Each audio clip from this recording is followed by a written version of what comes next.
revue de presse.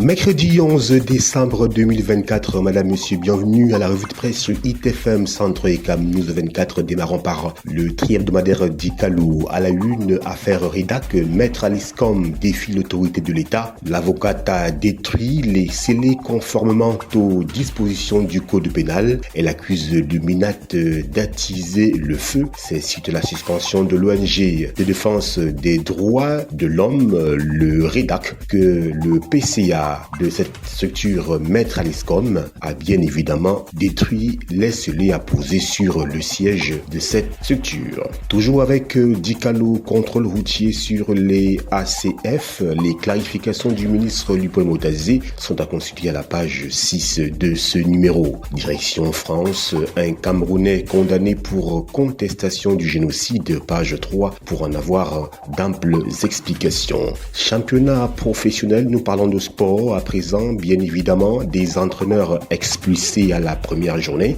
page 10 pour en savoir davantage. Quittons le tri hebdomadaire d'Icalou pour un autre journal ce jour. Le Messager, en l'occurrence, à Tanganji, société civile, une guerre sans merci, accusé par le ministre de l'administration territoriale d'avoir reçu près de 16 milliards de francs CFA non justifiés de l'étranger. Les organisations de la société civile expriment leur ras-le-bol à la page 3 du quotidien Le Messager. Ngouane 2024, le sultan au tribunal du peuple, page 9 pour plus de détails. Litige foncier à Kribi, l'affaire Kangchou Mouri Nguo nous est présentée à la page 8 du quotidien Le Messager. Pendant que un conflit foncier dans le Vouri fait les choux gras de la presse, le préfet écrit au Messager, page 11. Siliac Marie Mvogo apporte des éclairages au sujet de l'affaire pendante au tribunal de première instance de Douala, Ndokochi. Émergence à la une, on en reparle, Minat Redac, la guerre ouverte, avec cette actualité qui rythme les commentaires au Cameroun. Pour la Tanganji s'est exprimé hier sur le sujet, tandis que maître Aliscom s'est lancé dans un bras de fer, page 3 du journal Émergence. Cybersécurité toujours avec ce journal, la protection des données stratégiques au cœur des enjeux. Pendant ce temps, affrontement dans l'extrême nord Cameroun, le gouverneur fait le point. Direction page 4 pour s'en apercevoir. Le drapeau à la une, sanction contre les ONG pour la Tanganji s'explique, nous dit ce journal. Et bien, direction page 4 pour plus de détails. Coopération militaire en page 2 du journal Le Drapeau, les officiers camerounais brillent au Brésil.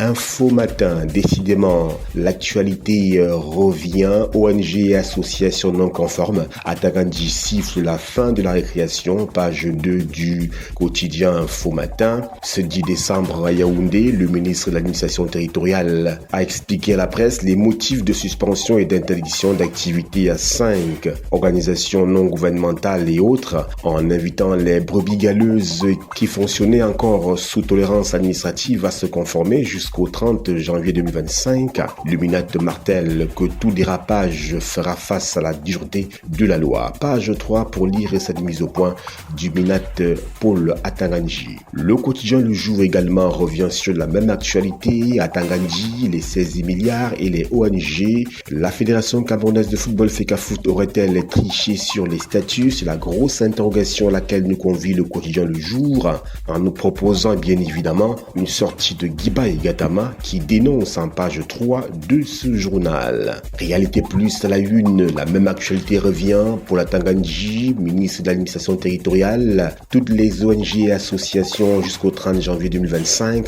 pour déclarer leur activité et financement pour les 2 récentes années. Réhabilitation de la maison du parti RDPC de Bafang, le SG du comité central, Jean Koueté, félicite le sénateur Françoise Puené, c'est à lire dans les colonnes du journal quotidien, du journal Réalité Plus. Le quotidien L'économie, enfin, on parle de toute autre chose. Budget de l'État, les financements alloués au secteur agricole restent faibles. Il y a 22 ans à Maputo, au Mozambique, le Cameroun s'engageait pourtant à octroyer 10% de son budget pour le développement de l'agriculture, ce qui n'est pas fait jusqu'ici, page 3 du quotidien L'économie pour plus de précision. Management, le port autonome de Douala, le PAD bien noté par la CAA, page 7. Festibière, boisson du Cameroun présente les articulations de l'événement à la page 6 du journal L'économie. Pendant ce temps, la gestion des finances publiques préoccupe. Les anomalies relevées par la Chambre des comptes ont un impact négatif sur l'attractivité économique. À page 5 du journal L'économie pour plus de détails. Horizon Info à la une, Minfopra, 450 agents de l'État révoqués. Dans le cadre de l'opération comptage physique, le ministre Joseph Lee a révoqué 450 agents sur un total de 4007 pour assainir l'administration qui a révélé des cas d'absentéisme chronique et fraude. Page 3 du journal Horizon Info. Minat, le ministre Tanganji met dans le moulinex 5 ONG, les sanctionne pour non-conformité à la loi.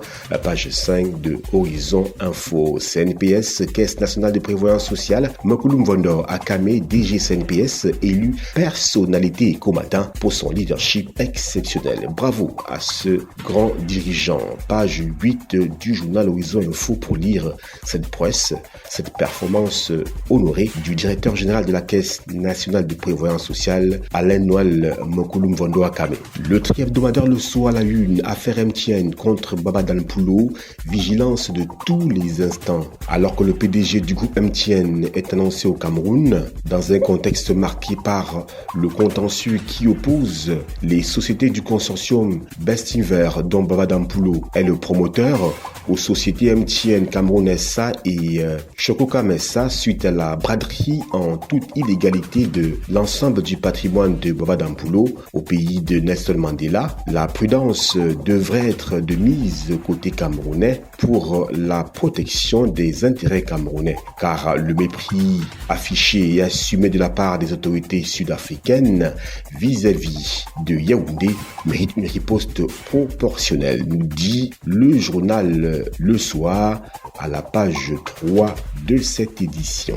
Construction de la route intersection numéro 1, Carrefour Ekabita Mendoum, Carrefour Ezezang Nyom Kolondom, Carrefour Fébé et Obac. La commission d'évaluation des biens sur le terrain, page 7 pour plus de détails. Expression économique à la une, fonds en déshérence, Yaoundé Libreville ignore la BEAC. Invité à prendre part à une séance de travail le 9 décembre dernier à Yaoundé, les responsables de la Caisse des dépôts et consignations du Cameroun et du Gabon ont décliné au motif de plusieurs manquements de la Banque des États de l'Afrique centrale qui veut s'immiscer illégalement dans la conduite de ces entités hors de son giron. Page 6 pour plus de détails. Toujours avec expression économique, tribunal criminel spécial, 13 milliards reversés dans le trésor public en 2024, page 3. Port de Douala, Bolloré mort encore. La poussière, la page 4 du journal. Loi de finances 2025, ces impôts inquiétants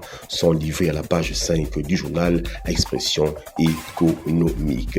L'Aigle du Sahel, nous y sommes. Région de l'extrême nord, le gouverneur Midjo Bakari en sapeur-pompier à Gobo suite aux affrontements entre les communautés Moussé et Massa qui ont fait au moins 2 morts et plusieurs blessés. Toujours avec un autre journal, L'œil du Sahel de Guibaï Gaïtama, Marois extrême nord, bisbille entre politique et mototaximène en page 3 de cette édition. Toujours avec L'œil du Sahel, Garoua, les acteurs des déclarations de naissance à l'école des hommes politiques. Page 4 pour plus de précision. IRPP, plus de 5000 déclarations dans le Djamari. Page 4 pour plus de détails. Voilà, madame, monsieur, c'est la fin de la revue de presse édition de ce mercredi 11 décembre 2024 sur ITFM 103 et Cam News 24, émettant depuis Garoua. Yves Anselme Tadjofo, Christian Woré, Emmanuel Danra, Emeline Doudou Amadou, Justine Nekwanoudji et Ghislain Kongang, c'est l'équipe type. Nos programmes se poursuivent. C'était la revue de presse.